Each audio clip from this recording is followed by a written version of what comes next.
Ну что, принимайте кухню, все готово. Это кухня за 200 тысяч. Это что?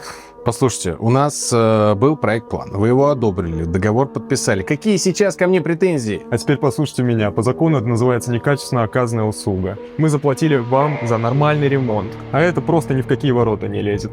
По закону мы вправе требовать с вас полного возврата денежных средств, если вы не исправите все недостатки, которые мы нашли, в разумный для нас срок. Хорошо, давайте разберемся.